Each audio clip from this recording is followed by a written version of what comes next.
দিন মাস বছর পেরিয়ে শেষ হয় কমিটির মেয়াদ, কিন্তু পূর্ণাঙ্গ হয় না যুবদল স্বেচ্ছাসেবক দলের কমিটি। অর্ধেক মেয়াদ পার করা ছাত্র দলও চলছে আংশিক কমিটিতে। যেসব সংগঠনের আহ্বায়ক কমিটি হয়েছে সেখানেও ফলাফল একই। মেয়াদ উত্তীর্ণ আর আংশিক কমিটিতে এভাবেই চলছে বিএনপির 11টি অঙ্গ ও সহযোগী সংগঠন।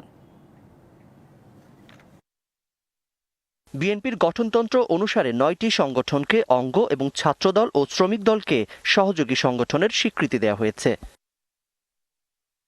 2016 সালের অক্টোবরে ঘোষণা করা হয় জাতীয়তাবাদী স্বেচ্ছাসেবক দলের সুপার 7 কমিটি। 7 নেতা দিয়েই শেষ হয় কমিটির নির্ধারিত মেয়াদ। তারপর গেল সেপ্টেম্বরে ঘোষণা করা হয়েছে 149 সদস্যের আংশিক কমিটি। যুবদলের অবস্থাও একই।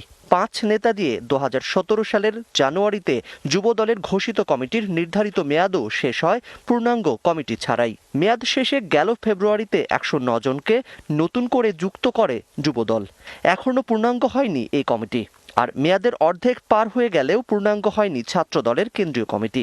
হয়তো আমাদের সভাপতি মরহুম শফিউল বারী বাবু সাহেব গ্রেপ্তার হয়েছেন, উনি বের হলেন, দেখা যাচ্ছে সাধারণ সম্পাদক গ্রেপ্তার হয়েছেন, অথবা আমরা 3 জনই জেলে ছিলাম একসঙ্গে। বারবার গ্রেপ্তার হওয়ার কারণে আমাদের 2 বছর পিছিয়ে যেতে হয়েছে। 3 বছর শেষ হয়ে এখন এটা 4র্থ বছর পড়েছে।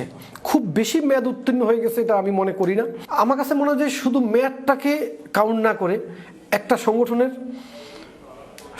সাংগঠনিক কর্মকাণ্ড সেটাকে গুরুত্ব দেওয়া দরকার। দমন নিপীড়নমূলক আচরণের কারণে, মামলা হামলার কারণে আমরা আমাদের কমিটির কাজ এখনো পূর্ণাঙ্গ করতে পারিনি। আমরা আশাবাদী খুব দ্রুততম সময়ের ভিতরে ইনশাল্লাহ বাংলাদেশ জাতীয়তাবাদী ছাত্র দলের পূর্ণাঙ্গ কমিটি আপনারা সবাই দেখতে পাবেন।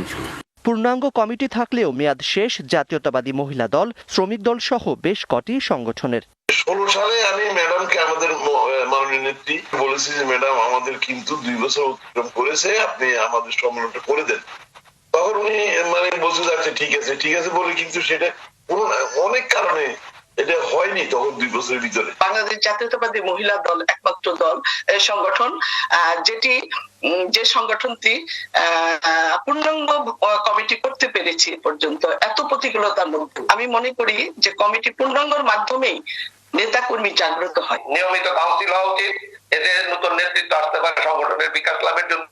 নিয়মিত কাউন্সিল এবং ভোটের মাধ্যমেই নেতা নির্বাচিত হওয়াটা সবচেয়ে বাঞ্ছনীয়। মেয়াদ শেষ হবার 20 বছর পর কৃষক দলের এবং 10 বছর পর মৎস্যজীবী দলের আহ্বায়ক কমিটি করা হয় 2019 সালের ফেব্রুয়ারিতে।